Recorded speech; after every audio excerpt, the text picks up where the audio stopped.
in this class we are going to study congruent triangles and different criteria for the congruence of triangles.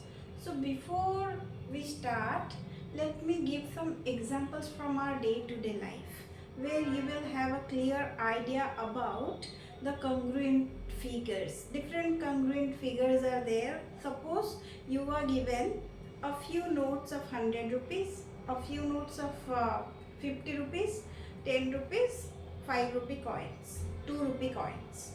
So it's the first thing that you would do to keep the notes of different denominations together, because they have the same dimensions, length, breadth, all are same. That's why all 50 rupee notes will be stacked together, all 100 rupee notes will be stacked together. Like this 10 rupee notes together, we would put 20 rupee notes together. All the notes cannot be put in the same stack because they have different shapes and sizes. So all the 5 rupee coins you can put one over the other, then that would look like as if it is one structure, because there is no difference in the dimension of the 5 rupee coins, because all are having same radius. That's why they can be put one on the other and they can be stacked together.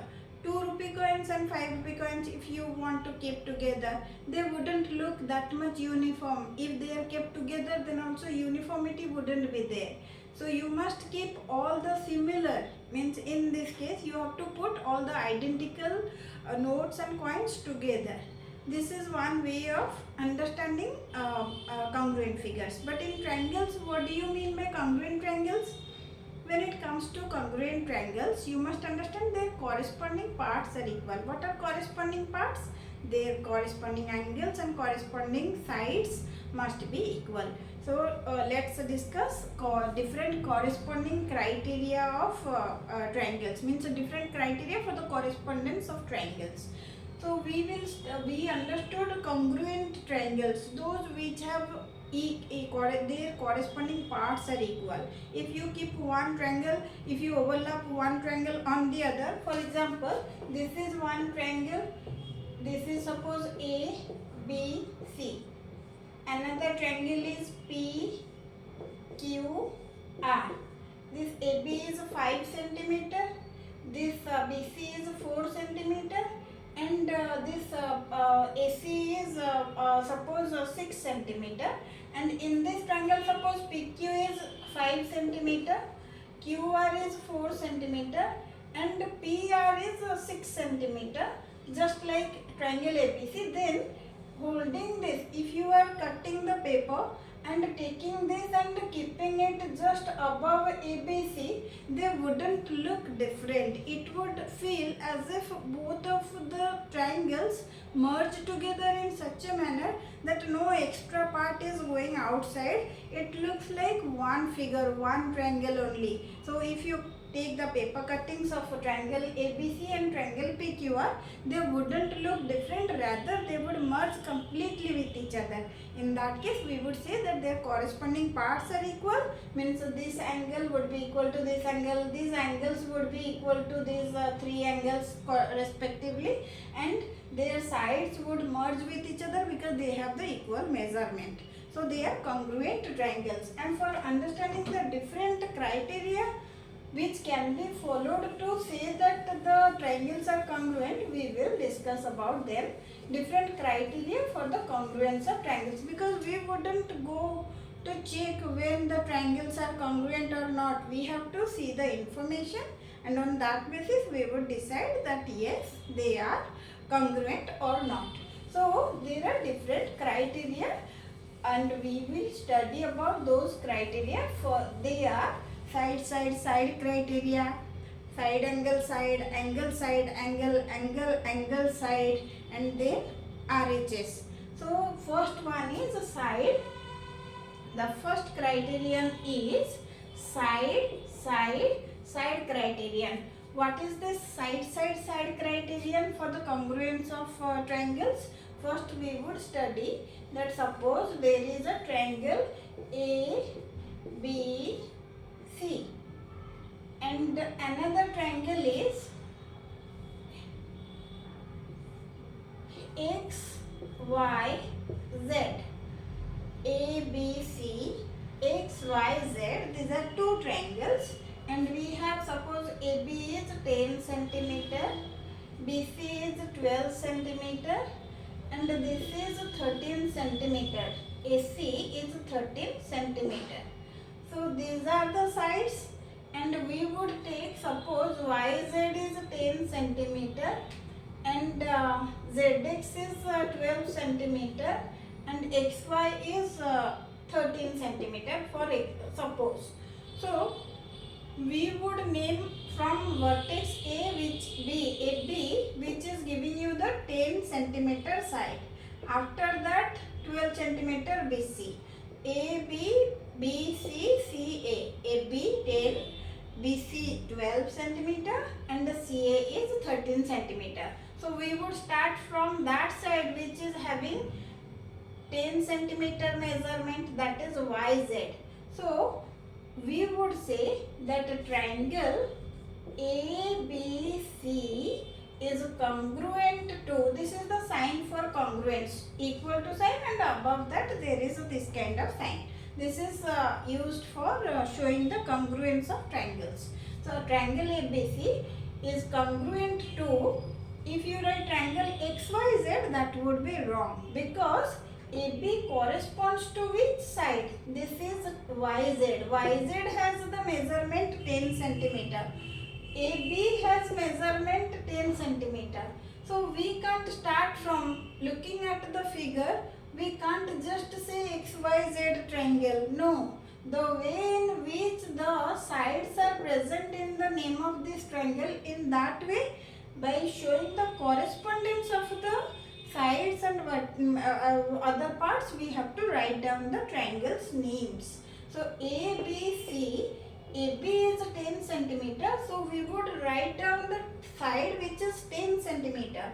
YZ and X we would write. We wouldn't write XYZ triangle because XY, the first vertex and second vertex, they make 10 centimeter. Second vertex and the third vertex, there by them which side is made, that is making 12 centimeter. So after taking this side, we would go towards the 12 centimeter, because first and second vertex, they make that side of the triangle which is equal to 10 centimeter. So we must look for that 10 centimeter, and the first vertex should be Y and second vertex should be Z. Then we would write Y, Z and X. Again you make sure that first and second vertex, they are making 10. In this triangle, second and third vertex, they are making 12 centimeter. In this triangle also, second and third vertex, they are making 12 or not? Yes. ZX, this is the second vertex, this is the third vertex. So these are making 12 centimeter. Yes, this naming is appropriate to show the congruence of these two triangles. So what do you understand from this side criterion? It states that if three sides of one triangle are equal to corresponding three sides of another triangle, then the two triangles are congruent on the basis of side criterion. Again I am telling, the statement goes like this: if three sides of one triangle are equal to the three sides, corresponding three sides of another triangle, then the two triangles are congruent on the basis of side criterion. This is about your side criterion. Next criterion is angle criterion. Side angle side criterion. So let's go. In side angle side criterion, you would see that two sides and one angle of one triangle, but that one angle should be included angle. Means this is number 2, that is side angle and side criterion. This is called SAS criterion. That means it is side angle side criterion. In this criterion, suppose there are two triangles, name them A, B, C, and it is suppose P, Q, R. Suppose AB of this triangle, side AB of this ABC triangle is equal to side PQ, and side BC of this triangle is equal to side QR of this triangle PQR. And in between these two sides AB and BC, what is the included angle? The included angle is angle B. And in this triangle, these two sides, in between them, what is the included angle? This is the Q is the included angle. If, what is the statement? So if like this the statement is given, if two sides of one triangle are equal to the corresponding two sides of another triangle and the angle in between them, then they are said to be congruent on the basis of side angle side congruence. Suppose two sides of one triangle. What are the two sides? AB and BC, and their included angle. What is that? B.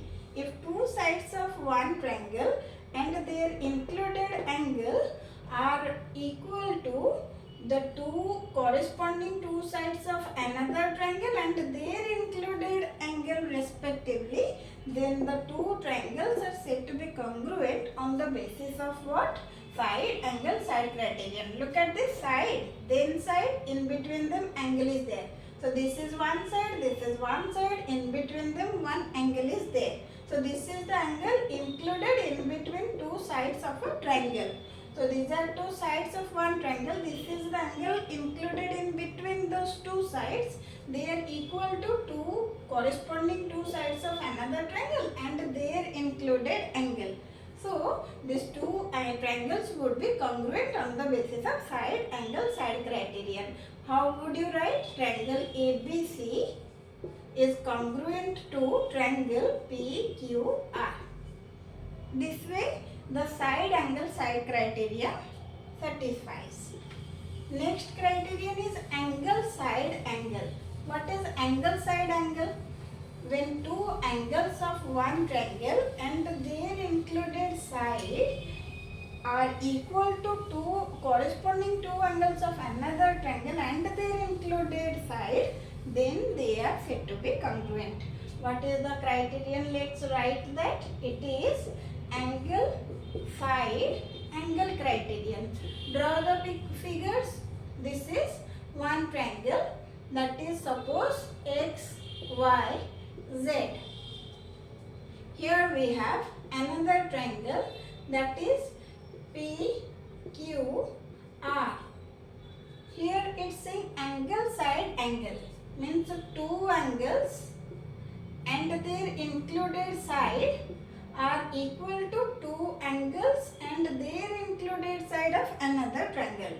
So in this triangle, what are the two angles? Here angle Y and angle Z are there. In between them, what is the side? What is the included side in between these two angles? In between Y and Z, the side YZ is included because these two angles and their included side. Means this is the side which is included in between these two angles Y and Z. So for this triangle XYZ, angle Y is equal to angle Q of this triangle. Means PQR triangle, in triangle XYZ and PQR, angle Y equals to angle Q and angle Z is equal to angle R. Angle Z is equal to angle R. So two angles are equal to corresponding two angles of another triangle and these two angles and their included side are equal to corresponding two angles and their included side of another triangle. So what is the included side here in between this Y and Z?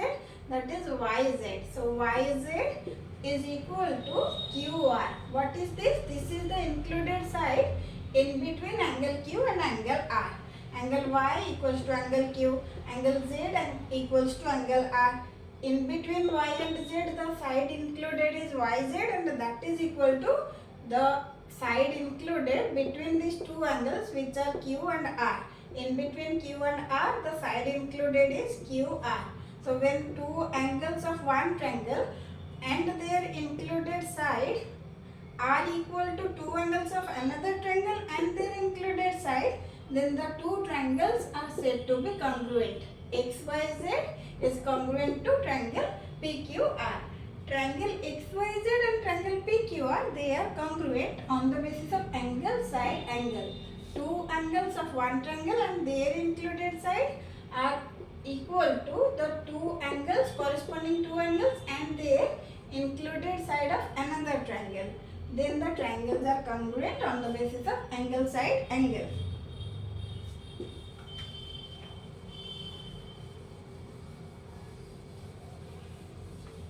Next criterion is angle, angle, side, and there is why angle, side, because any two angles and one side, any side means any two angles and one side of one triangle. Angle, angle, side, that is angle, angle, side. So let's draw the figures. This is A, B, C. This is P, Q, R. Suppose angle A equals to angle P. Angle B equals to angle Q. And any side means suppose AC equals to PR. That is one side of this triangle is equal to one side of another triangle.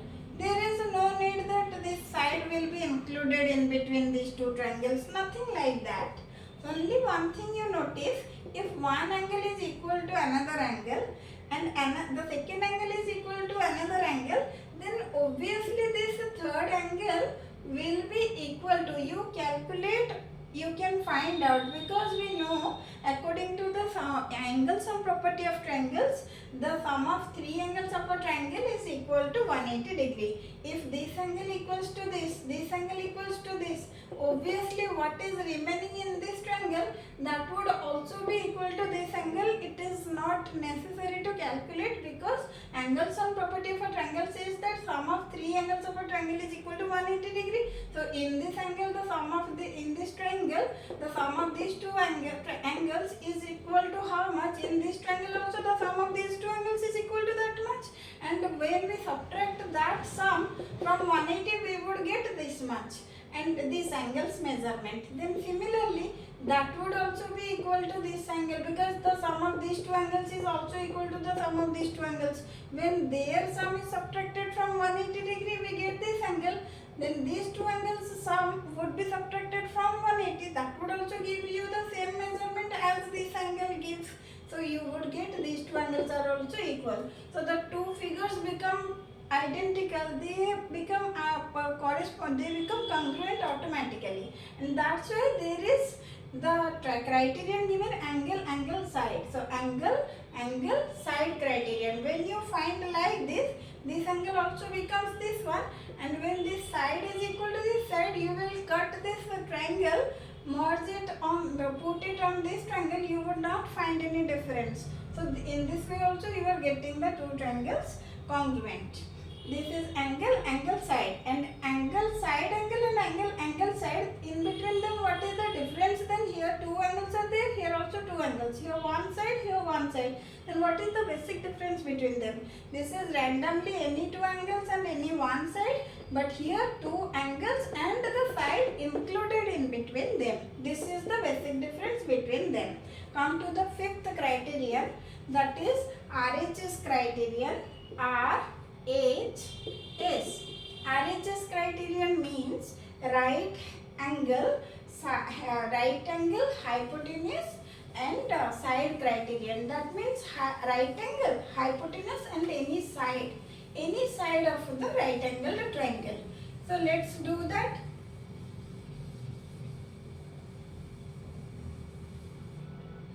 See, this is one right angle triangle. This is another right angle triangle, and this is the hypotenuse of this triangle. Suppose it is A, B, C. It is Q, R, S. This is 90 degree. This is also 90 degree.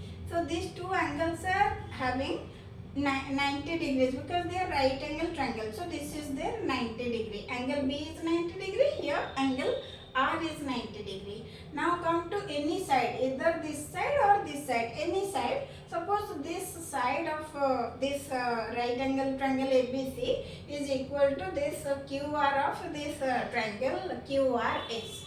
Then hypotenuse of this is equal to hypotenuse of this. So we have right angle, hypotenuse, side. This criterion followed. So if a right angled triangle has its hypotenuse and one side equal to the hypotenuse and one side of another triangle, another right angled triangle, then they are said to be congruent on the basis of RHS rule. Means this congruence is called right angle, hypotenuse and side. That side can be this any side which is just adjacent to the right angle, means which just the side, the two legs are there in a right angle triangle.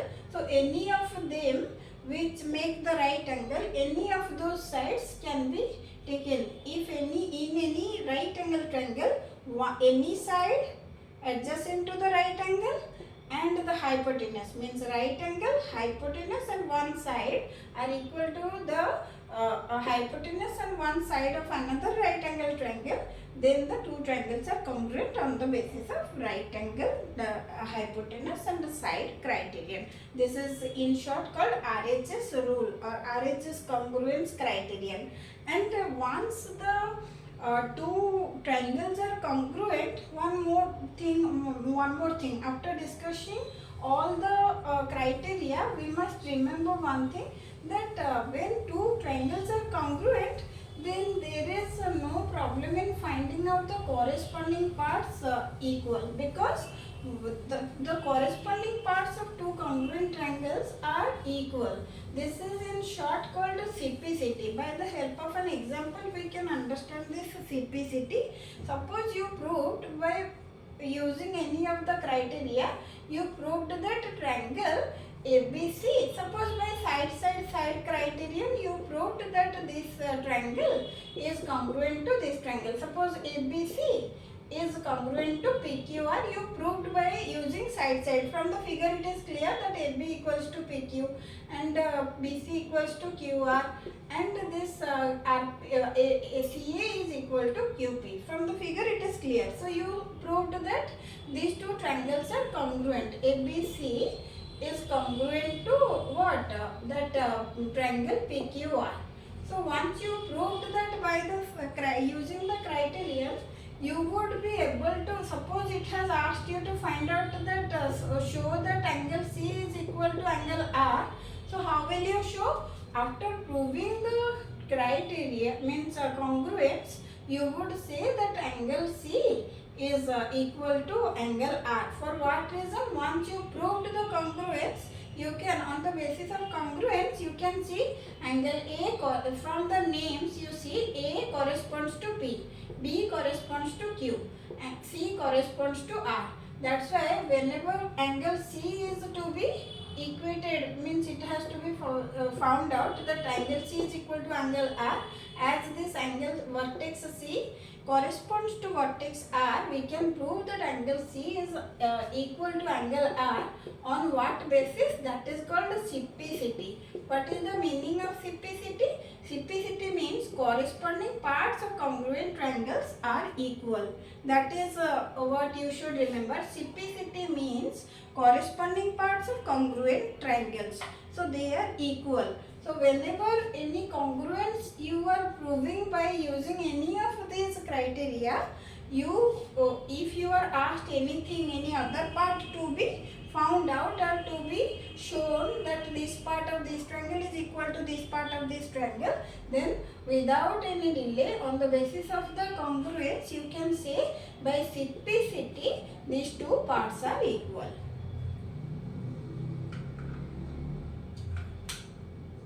I hope it was easy, a bit easier to understand after this class.